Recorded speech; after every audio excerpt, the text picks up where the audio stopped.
Desde Casa y Salud queremos contribuir a divulgar la relación existente entre nuestra salud y el entorno en el que vivimos, trabajamos y dormimos. Nuestra salud depende del aire que respiramos, de los materiales que nos rodean, de los niveles electromagnéticos en los que estamos inmersos en mayor o menor medida, así como de la influencia que ejercen sobre nosotros fenómenos naturales tales como la circulación de agua subterránea, fracturas geológicas o líneas energéticas globales. En este primer acercamiento hablaremos acerca de la contaminación electromagnética y su influencia en nuestra salud. Este factor de riesgo se ha multiplicado exponencialmente en los últimos años.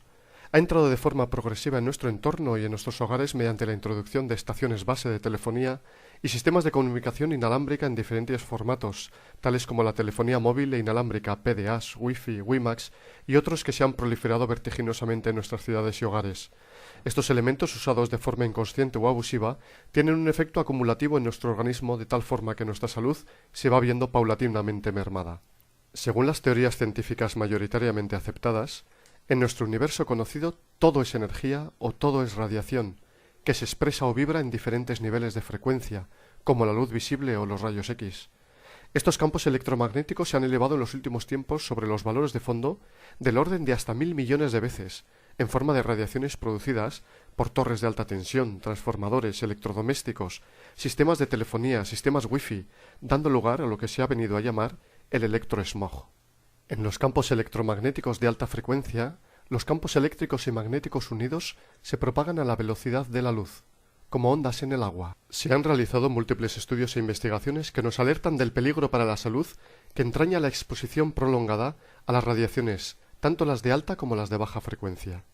Se ha descubierto que la exposición a estos campos genera efectos no térmicos, como las cronopatías, efectos genotóxicos o permeabilidad de la barrera hematoencefálica. Así, por ejemplo, el doctor Bardasano ha estudiado los efectos sobre la glándula pineal. Esta glándula es la productora de la melatonina, la hormona de la eterna juventud. Las ondas electromagnéticas artificiales engañan a la glándula pineal actuando como luz e inhibiendo en una elevada proporción la producción de la melatonina. Y a menos melatonina, el cuerpo genera menos serotonina, la hormona de la felicidad. En la sección de bioelectromagnetismo del Hospital Ramón y Cajal han demostrado que la exposición sobre embriones de pollo, que son similares a fetos humanos en su estado embrionario, pueden provocar anomalías morfogenéticas, es decir, malformaciones, y en algunos casos muerte embrionaria. En el departamento de neurocirugía del Hospital Universitario de Lund, en Suecia, se observó la degeneración de la barrera hematoencefálica, que es una barrera protectora del cerebro que impide el paso de sustancias tóxicas, sustancias que provocan Parkinson, Alzheimer. También existen estudios recientes que relacionan la exposición de la madre a estos campos con una hiperactividad y obesidad infantil en el futuro. Los actuales valores máximos límites de exposición a las radiofrecuencias están recogidos en España en el Real Decreto 1066/2001, basándose en las recomendaciones del ICNIRP. Estas recomendaciones límite de exposición están basadas en los efectos térmicos que provocan las radiofrecuencias, pero no tienen en cuenta los efectos no térmicos. Grupos de científicos independientes han recomendado reducir estos límites máximos de exposición cientos de miles de veces por debajo de los límites establecidos. Por ejemplo, mientras que el máximo legal en la telefonía 3G, por ejemplo, es de una exposición de 10 millones de microvatios metro cuadrado, estos grupos recomiendan reducir a menos de 1.000 microvatios metro cuadrado la exposición.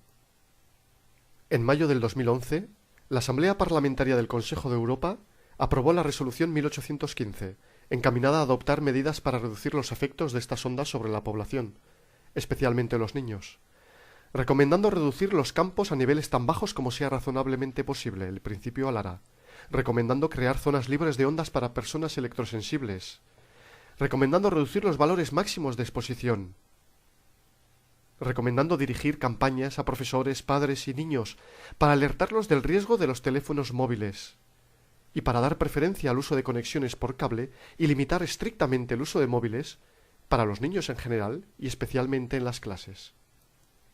Las antenas de telefonía móvil, radio y televisión son, como ya sabemos, potentes emisores de campos electromagnéticos. Estudios independientes llegaron a la conclusión de que se incrementa entre 3,29 y 4,15 veces el riesgo de padecer cáncer en un perímetro de entre 350 y 400 metros de estas antenas que fuera de esta área de influencia, además de reducir la edad de aparición del mismo en 8,5 años y el cáncer de mama en 20 años. Las antenas emiten una energía especialmente elevada en sus proximidades y que desciende conforme aumenta la distancia, traspasando las estructuras de edificaciones y penetrando fácilmente por las ventanas. Los efectos negativos serán mayores cuanto más cerca de su foco de emisión estemos, produciendo abortos, daños en el ADN, cambios de la actividad eléctrica del cerebro y en la presión sanguínea, descensos en el nivel de melatonina, insomnio, dolores de cabeza, fatiga crónica, leucemia infantil y otras patologías. Dentro de las medidas de protección están el utilizar sistemas por cable, alejarse de las fuentes y reducir el uso de dispositivos móviles. Otras medidas de protección serían la colocación de pinturas de apantallamiento antirradiación, mallas o tejidos especiales que reflejan las emisiones. También las persianas de aluminio bajadas son una buena protección. Prácticamente en casi todos los hogares encontramos los teléfonos inalámbricos o TECT. Estos aparatos, en función de la marca y modelo, pueden actuar como verdaderas antenas de telefonía, superando ampliamente los valores procedentes del exterior de la vivienda. La mejor recomendación es volver a los teléfonos antiguos por cable, o en caso de no ser posible sustituirlos por teléfonos eco, o mejor aún, full eco, que disminuyen en gran medida la emisión electromagnética. Existen en nuestros hogares otros emisores de ondas de alta frecuencia, como son los microondas, cuyos efectos perjudiciales van más allá de estas emisiones, o los sistemas de vigilancia de bebés, o incluso los juegos mediante dispositivos inalámbricos.